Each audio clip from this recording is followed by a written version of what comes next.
I'm officially done with this kit. This is my counterfeit kit, what I have left in full 12 by 12 sheets. I've put everything else away. I used my scraps to make a whole bunch of cards, which I'll go through with you in just a minute. And this is it. So I tried to use this paper several times. It just did not work.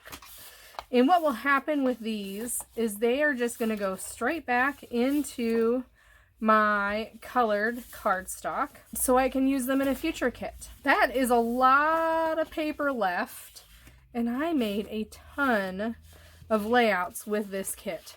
So you can still see the color scheme is there, even though I have just this many left.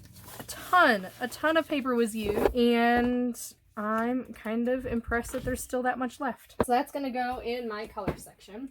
Now let's review everything that I made. So this little box I just kept, and every time I made a layout, I just put it upside down so that I can flip it and show you exactly what I've made. Each of these layouts will have a video, and it will be part of the Counterfeit Kit playlist. And you can click that at the end of the video if you want to watch all that was going on.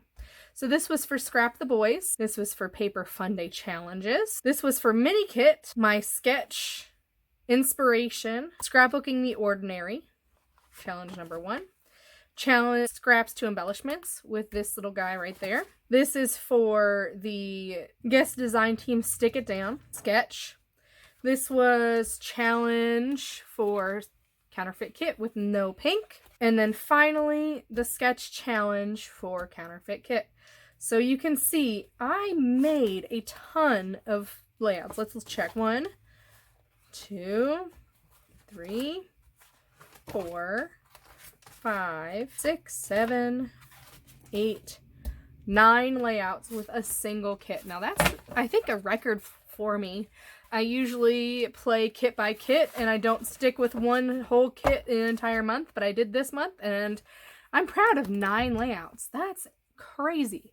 Now, I had a whole bunch of leftover paper with this, so I went ahead and I made a ton of cards. And Mother's Day is coming up, so you'll see some of those. So that's 1, 2, 3, 4, 5, 6, 7, 8, 9, 10, 11, 16. So 9 layouts and 16 cards. My Counterfeit Kit challenge. I'm just super impressed. Glad I was able to use pretty much all of the papers that were scrap. The one that I did leave that was kind of a bigger piece was my green one that had this. I don't want to cut this up and make it into a card yet because I just didn't want to. So, but otherwise, that is crazy. I am not a card maker, but I think I'm starting to be one. So, if you haven't already, make sure to check out Counterfeit Kit Challenge. All of the design team videos that I did this month, you got a lot of content with one kit, which is awesome. And I would say that this is busted. I mean, I do have a lot of extra paper left, but I'm not going to use it. I'm going to break it down. I hope you have a wonderful day. Don't forget to like, comment, and subscribe, and I'll see you next time.